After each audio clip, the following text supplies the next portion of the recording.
Volume 5, Chapter 561, 7th February, 1947. False disciples arrive in Shechem. At Ephraim, Jesus restores the tongue to the dumb slave of Claudia Procula.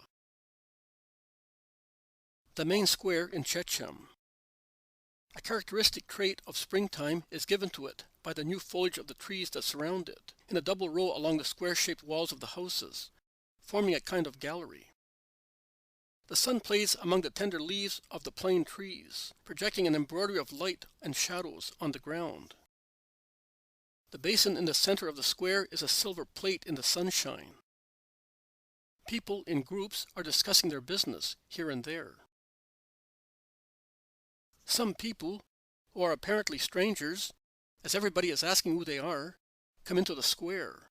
They look round and approach the first group they meet. They exchange greetings to everybody's amazement. But when they say, "We are disciples of the Master of Nazareth," all mistrust ends, and some go to inform the other groups, while those who remain say, "Did he send you?" He did, on a very secret mission. The rabbi is in great danger. No one loves him any more in Israel, and he, who is so kind, asks you at least to remain faithful to him. But that is what we want. What are we to do? What does he want of us? Oh, he wants nothing but love, because he relies too much in the protection of God, and with what is said in Israel. But you are not aware that he is being accused of Satanism and insurrection. Do you know what that means? Reprisals of the Romans against everybody. And we, who are already so miserable, will be struck even harder. And we shall be condemned by the holy ones of our temple. It is certain that the Romans, also for your own sake, you ought to take action, and persuade him to defend himself and defend him, and make it almost, nay, make it definitely impossible for him to be caught and thus be harmful, having no intention of being so. Persuade him to withdraw to Jerusalem. Where he is now, he is still too exposed, and he does not appease the anger of the Sanhedrin or the suspicions of the Romans. The Jerusalem is certainly entitled to the right of sanctuary. There is no sense in telling him. If we told him, he would say that we are anathema, because we advise him to be cowardly. But it is not so. It is love. It is prudence on our part. We are not allowed to speak. But you can. He loves you. He has already preferred your region to the others.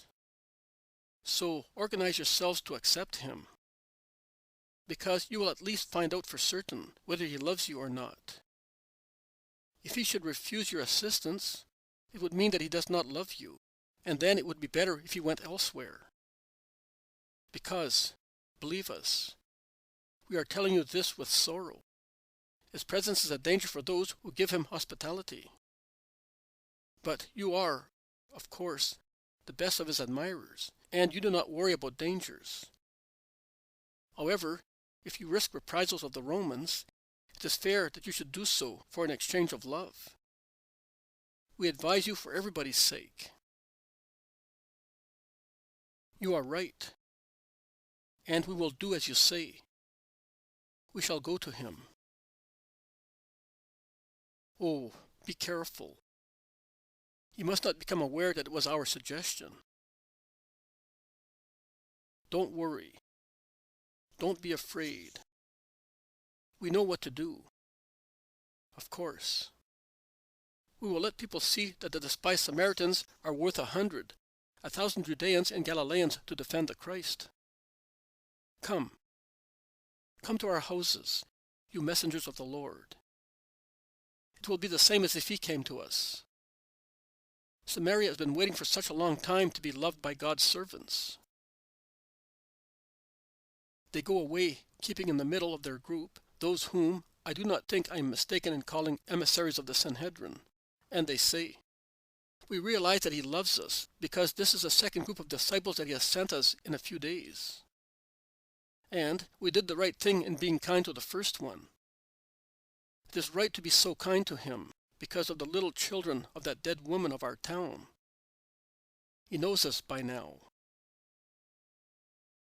And they go away looking happy.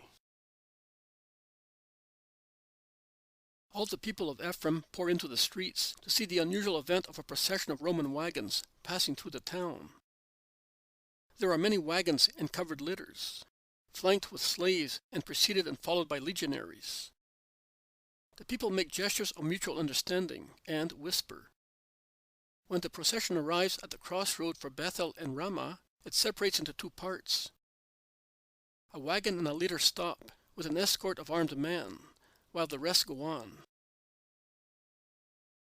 The curtains of the leader are drawn for a moment, and a lady's white hand, studded with gems, beckons the head of the slaves to go near it.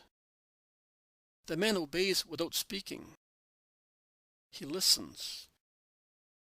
He approaches a group of curious women and asks, "Where is the Rabbi of Nazareth?" He lives in that house, but at this time of the day he is usually at the stream. There is a little island there, near those willow trees, over there, where that poplar is. He stays there, praying all day long. The man goes back and reports.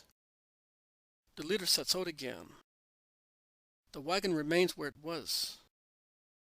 The soldiers follow the leader as far as the banks of the stream and bar the way. Only the leader proceeds along the stream as far as the islet, which, in the process of the seasons, has become well wooded. A huge impenetrable tuft of greenery, surmounted by the trunk and the silvery foliage of the poplar.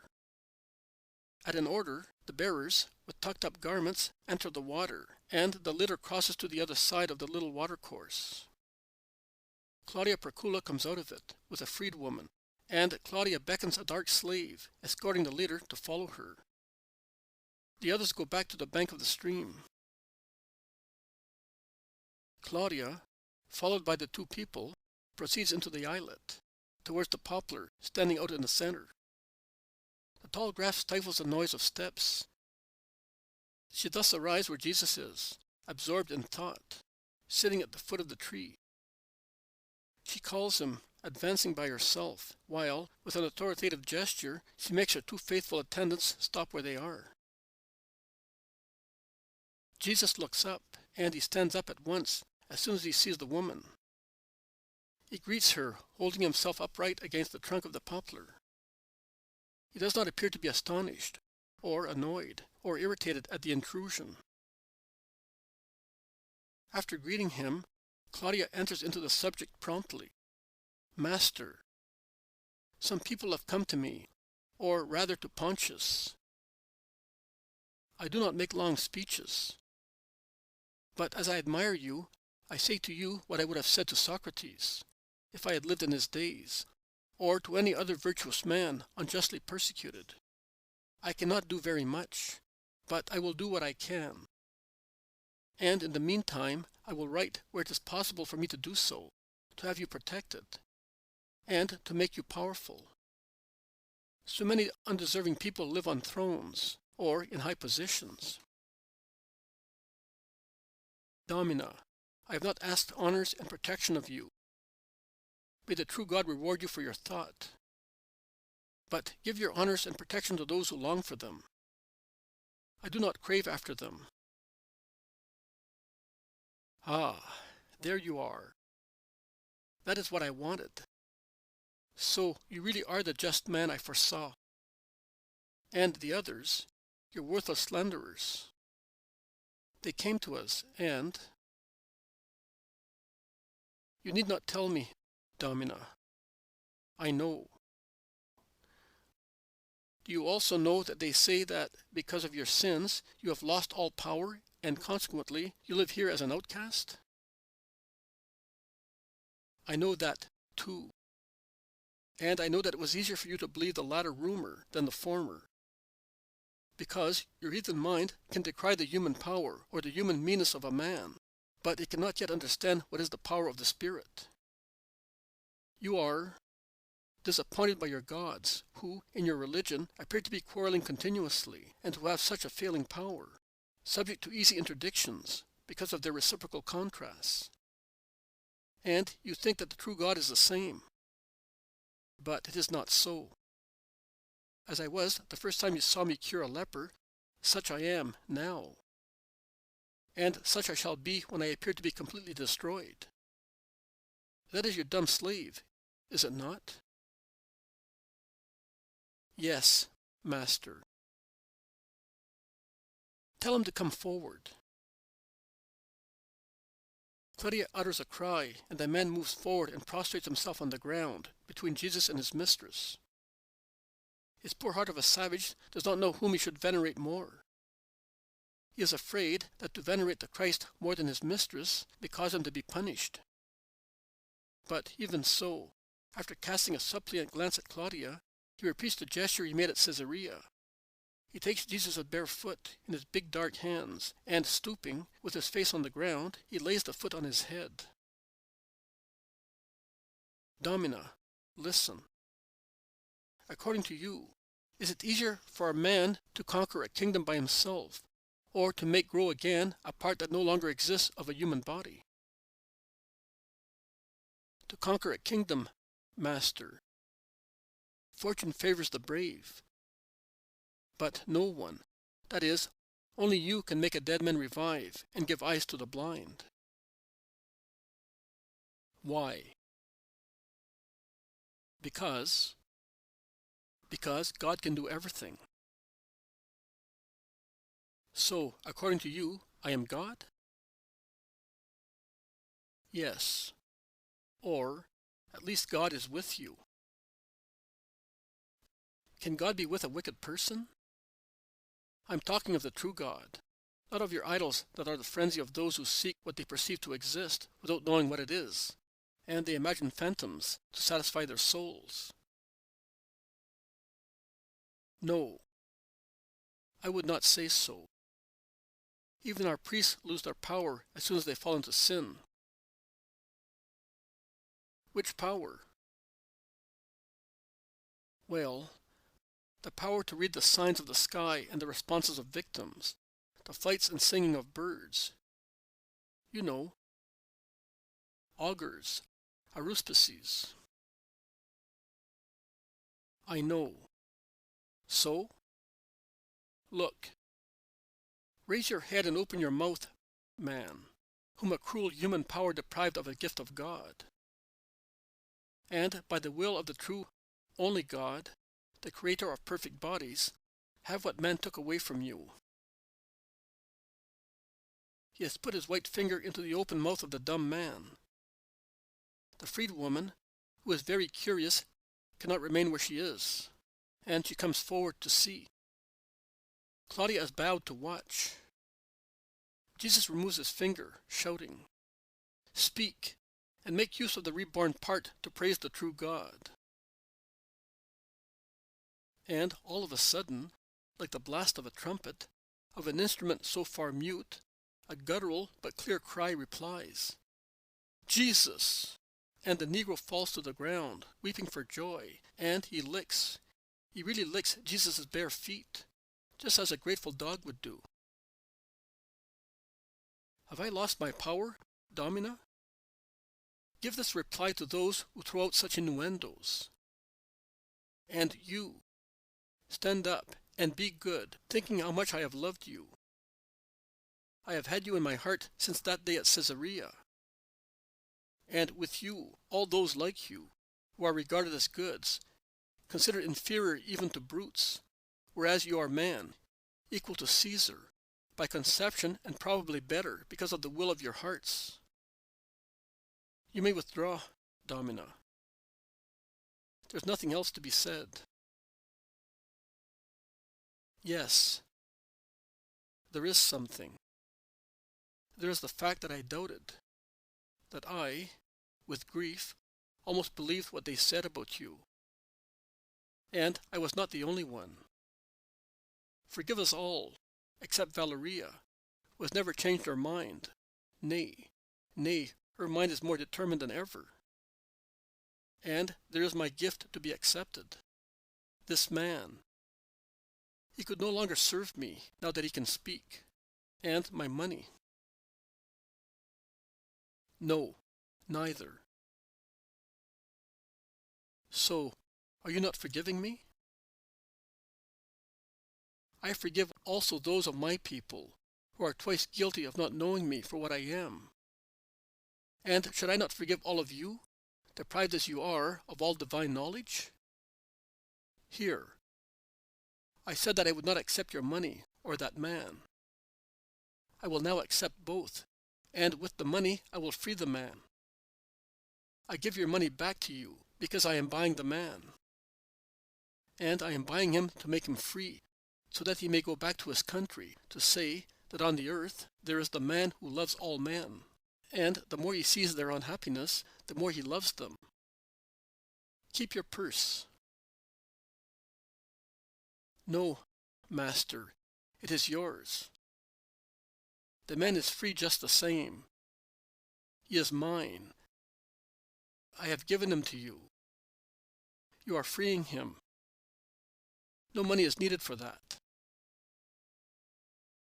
Well, have you a name? He asks the man.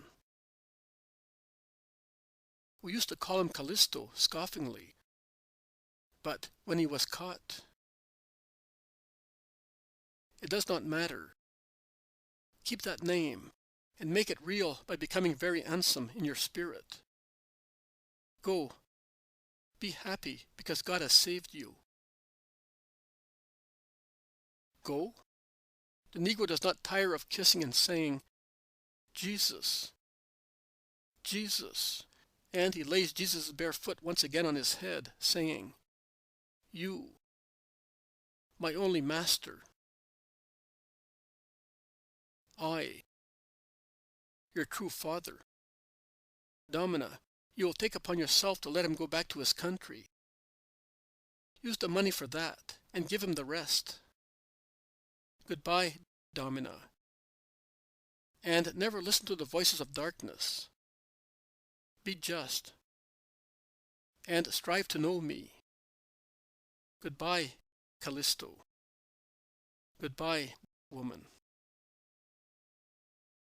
And Jesus puts an end to the conversation by jumping across the stream to the side opposite to the one where the leader is, and he disappears among the bushes, the willows, and the reed thickets. Claudia calls the leader bearers and answers the leader again with a pensive countenance. But if she is silent, the freed woman and the free slave talk as much as 10 people, and even the legionaries forget their rigid discipline in the presence of the wonder of a reborn tongue. Claudia is too absorbed in thought to order them to be silent. Reclined in the leader, one hand resting on pillows, her head supported by her hand, she does not hear anything. She is engrossed in thought. She does not even notice that the freed woman is not with her, but is chattering like a magpie with the leader bearers, while Callisto is speaking to the legionaries who, if they keep lined up, do not keep silent. They are too excited to do so. Going back the same way, they arrive at the Bethel and Ramah crossroads. The leader leaves Ephraim to join the rest of the procession.